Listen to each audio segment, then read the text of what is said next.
¿Qué es laicidad? ¿Qué laicidad necesitamos hoy? Bien, esto es importante porque en los sistemas constitucionales modernos, primero se parte del principio de la separación, religiones e iglesias y Estado.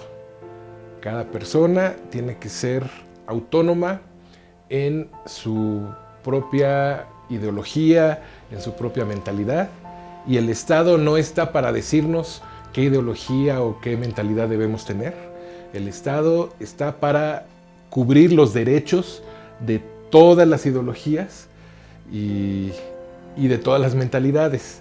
Entonces, el Estado no se puede casar con una ideología, con una mentalidad, con una religión. Por eso es que, si lo vamos a ver como pagadores de impuestos, bueno, con nuestros impuestos no se vale que el Estado favorezca a una determinada corriente religiosa o filosófica. Nuestros impuestos sirven para que el Estado nos ofrezca a todos los servicios esenciales, pero no para que nos diga qué religión tener, si debemos ser, para ser buenas personas, qué debemos hacer. O sea, eso pertenece al ámbito de lo privado, y si queremos, bueno, para eso hay comunidades, como decía Durkheim, comunidades éticas, y esas son, por ejemplo, las iglesias. Las iglesias son comunidades éticas en donde juntos nos podemos reunir a definir qué es lo que tiene sentido, qué es lo que nos ayuda a ser mejores personas. Aunque bueno, a veces también pueden servir para otras cosas, todo tiene sus errores. Pero el punto es que la laicidad no es tenerle miedo a lo religioso, no es excluir a lo religioso de la vida social, pero sí del gobierno. Eso sí, el gobierno es una cosa y lo religioso es otra, y no tienen por qué subordinarse en realidad estos dos niveles. Ahora, durante el siglo XIX hubo un bando muy jacobino en la lucha por la separación iglesias-estado, por la laicidad, en donde decía, no se debe hablar de religión jamás en la educación pública. ¿Nos sirvió para algo que no se hablara de religión en la educación pública? Yo creo que no. Yo creo que, al contrario, nos hace más vulnerables. ¿Por qué? Nos hace más vulnerables para, pues, los lavacerebros que comercializan los cultos religiosos, digamos lo que se conoce como sectas destructivas, estos grupos que abusan de las personas. Bueno, si tú nunca tuviste una educación mientras estudiaste en la escuela pública, nada sobre lo que es las religiones del mundo, cuáles son las principales tradiciones, cuáles son sus funciones, cómo se organizan, para qué sirven, cuáles han sido sus logros y cuáles son sus limitaciones. Si no estudiamos esto desde el punto de vista de la sociología, de la antropología, de los estudios culturales, entonces simplemente vamos a salir ignorantes, vamos a salir como carne de cañón para toda la bola de manipuladores que están allí. Entonces, hoy en día, para que la laicidad avance, para que la laicidad sea efectiva, no podemos nada más decir, bueno, religión va a ser un tema tabú y no se va a tocar, sino que al contrario, tenemos que ir más allá. Tenemos que entender que la religión, o más bien dicho, el hecho religioso, es parte de nuestro ser social.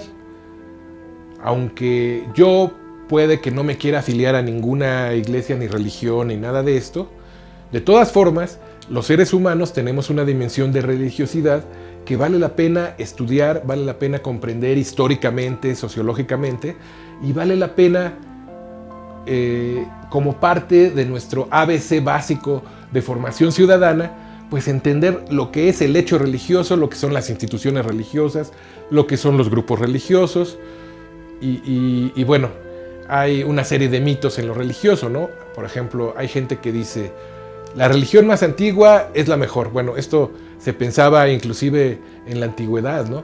cuando vemos ahí las discusiones entre judíos y cristianos y demás a principios de, digamos, en el siglo II o en el siglo III, pues tenían mucho que ver con esto, ¿no?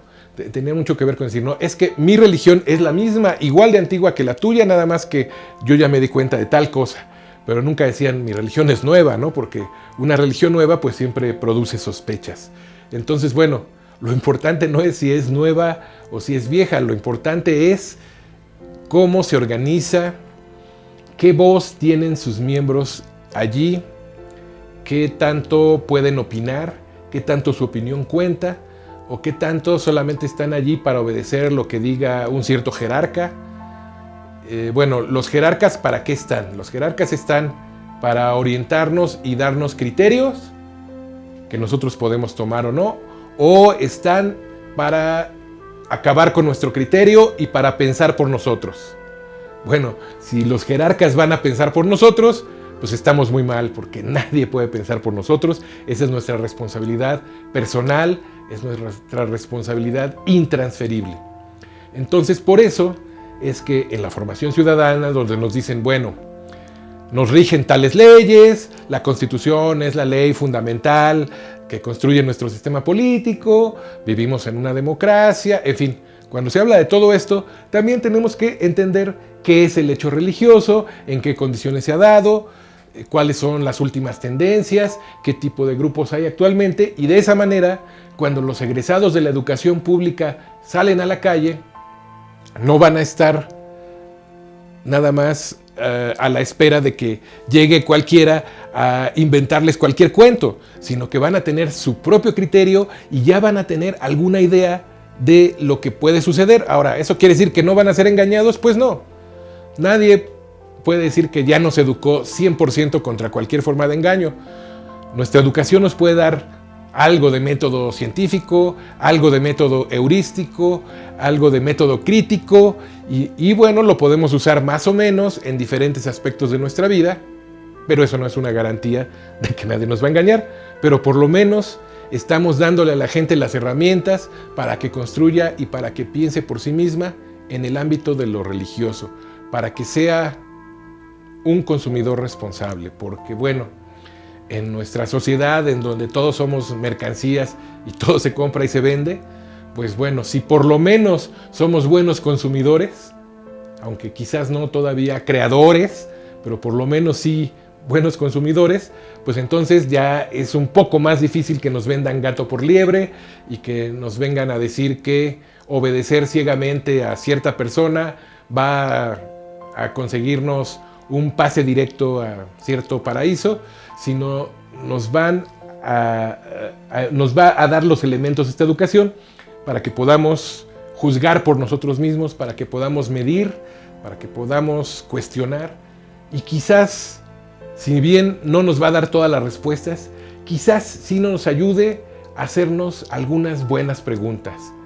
Y bueno, pues si no nos pueden responder esas preguntas, las personas que nos están vendiendo cierto tipo de religión, pues quizás es que esa religión tal vez no vale la pena.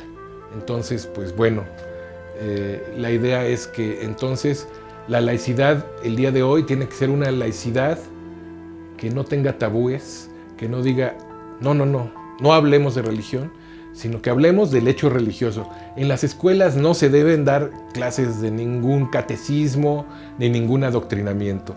En las escuelas lo que se debe de estudiar es una visión crítica, sociológica, sobre el hecho religioso, una visión histórica sobre las condiciones en que se ha dado y sobre cómo ha evolucionado esta dimensión cultural de lo que somos los seres humanos.